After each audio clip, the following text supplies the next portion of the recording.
Ladies and gentlemen, welcome back to the analysis of YOLENO TV. I hope you're well from wherever you're watching this channel.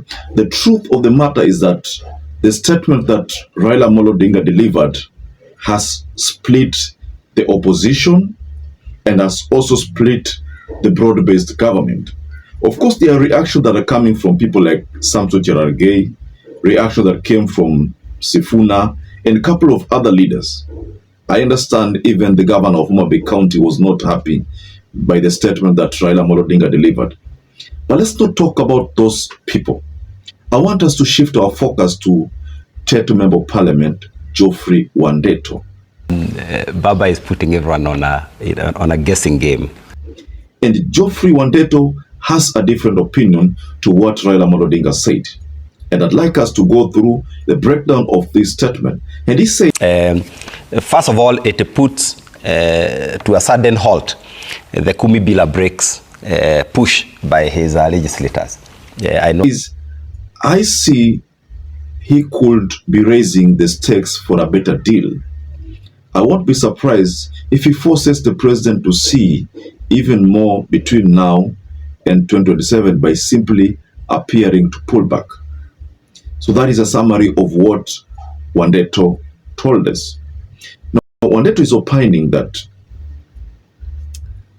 for Raila Odinga to earn more favors, more finance from this regime, what he must do, he must appear to be pulling back so that Ruto can go and reconsider other things. I can call him on the table again so that they can renegotiate certain issues. You see, this is the opinion coming from the Teto Member of Parliament. I don't know whether he is joining the one-term movement or how to interpret this.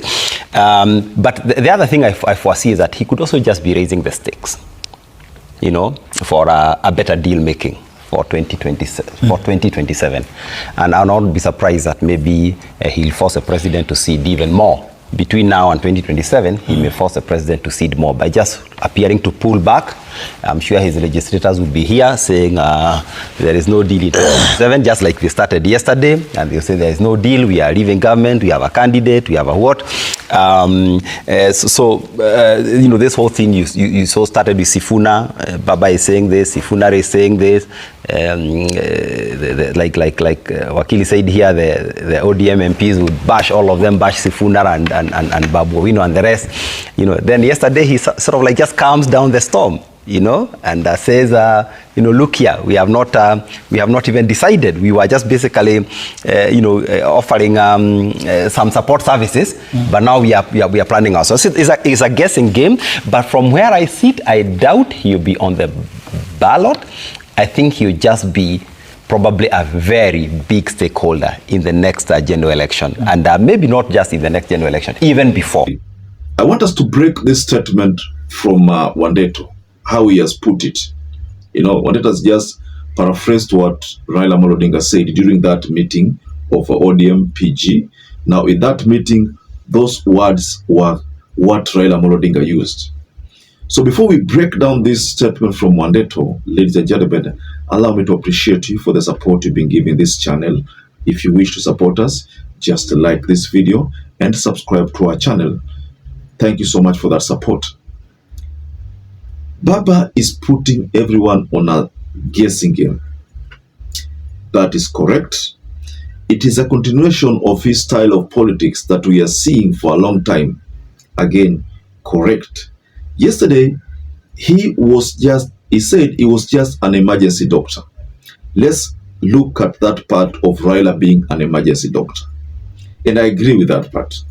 When Gen Zs took this government head on, it reached a point where Ruto could not do anything. There was nothing he could do. For those of you who've been following the politics of Ruto back then, you must have realized that he was anxious to get people to forgive him, or to get people to listen to him. That's why you understand there was a time he called on the Gen Zs to have a forum with him.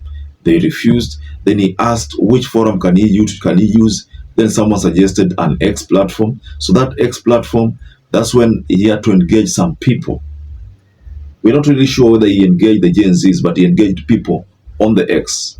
Now the X could accommodate both Gen Zs, Gen X, na the millennia, all those categories, and the elderly people. So we can say he engaged Kenyans. So he didn't really engage the Gen Zs who he was supposed to engage. Then we are also confronted with another scenario where at the State House, there were certain social media persons that paid him a visit under the banner of Gen Zs. All these attempts, for those of you who are following, those were attempts by William to try to salvage himself from this mistake, from the reality on the ground that people did not want him anymore. Then we had town hall meetings. You remember town hall meetings? There was some in Kisumu, Mombasa, Nairobi, many of them. They were conducted, and Ruto wanted to talk to the people and make more promises because, you know, Ruto is very good when it comes to making promises. So Raila was just an emergency doctor. There's a time I differed with someone who said that the fact that Raila Odinga joined